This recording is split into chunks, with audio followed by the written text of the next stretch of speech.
Hello, this is Geoff Wildman of redsky.uk.net with one of my series of talks on the book of Revelation. In this talk, I'd like us to think about the two multitudes of the redeemed, which John saw in heaven. They each stand by the sea of glass before God's throne, worshipping. Now, I'm convinced that many believers have only ever heard of one multitude of the redeemed, that which we read of in Revelation chapter 7. John says, "I looked, and there before me was a great multitude that no one could count, from every nation, tribe, people and language, standing before the throne and in front of the Lamb. They were wearing white robes and were holding palm branches in their hands, and they cried out in a loud voice, 'Salvation belongs to our God, who sits on the throne, and to the Lamb.'" What an awesome scene. An innumerable multitude. A multitude John couldn't even begin to count. And yet earlier, in Revelation 5, he'd had no problem putting a number to the angels surrounding God's throne. "I looked," he said, "and heard the voice of many angels, numbering thousands upon thousands, and 10,000 times 10,000. They encircled the throne and the living creatures and the elders. In a loud voice they sang, 'Worthy is the Lamb who was slain, to receive power and wealth and wisdom and strength and honour and glory and praise.'"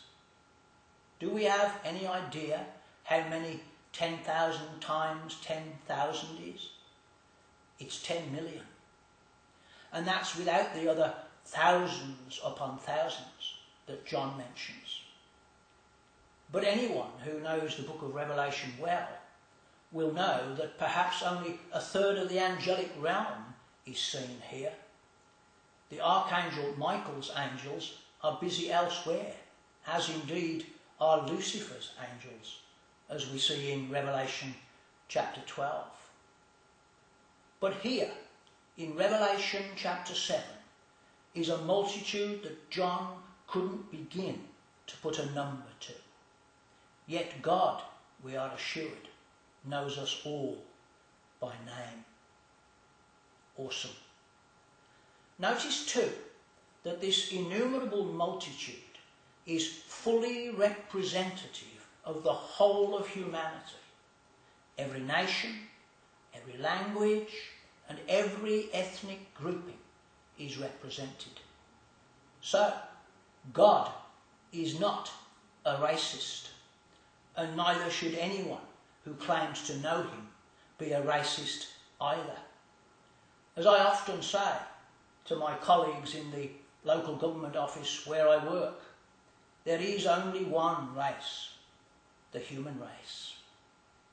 So much then for the misconception that Christianity is predominantly a Western religion and that its adherents are predominantly white evangelicals.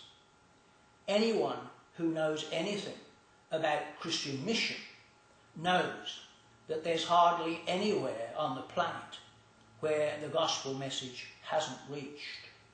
Indeed, Jesus' great commission was that his followers should take the gospel message to the ends of the earth. "This gospel of the kingdom," Jesus said, "will be preached in the whole world as a testimony to all nations, and then the end will come." But also, the misconception that only a remnant of mankind is redeemed is also laid to rest, I believe, by this innumerable, fully representative multitude of the redeemed.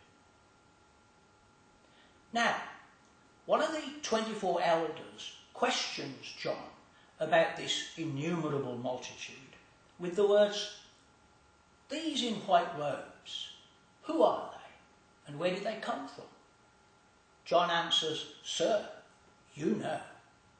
The elder replies, "These are they who have come out of the great tribulation. They have washed their robes and made them white in the blood of the Lamb." Now, of course, most folk immediately think of the reign of the beast whenever the tribulation or the great tribulation is mentioned. But this group is not that elite group because, as I say, there is a second multitude of the redeemed, which we read of much later in Revelation chapter 15.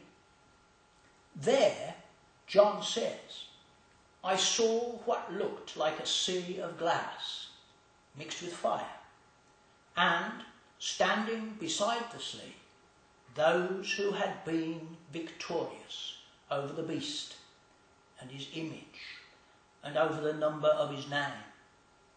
They held harps given them by God and sang the song of Moses, the servant of God, and the song of the Lamb. Great and marvellous are your deeds, Lord God Almighty. Just and true are your ways, King of the ages. Who will not fear you, O Lord, and bring glory to your name? For you alone are holy. All nations will come and worship before you, for your righteous acts have been revealed." Now, it's clearly stated here that it is this latter multitude of the redeemed that undergoes the reign of the beast, and not the former one.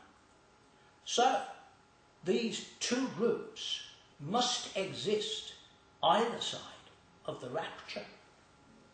And here's my point. The former, much larger multitude has to be those who emerge from the great, or what I prefer to call the long tribulation of the last 2 millennia. Let's never forget, persecution has been the experience of the church from the beginning until now. But the latter, much smaller multitude are those who will emerge from that acute but very short persecution of the beast's reign, or the last tribulation, as I call it. One final thought before I finish. Just as there are two multitudes of the redeemed, which exist either side of the rapture, I would also argue there are two groups of 144,000 which exist either side of the rapture. But more of that in a later talk. I hope you found that interesting. Thanks for listening.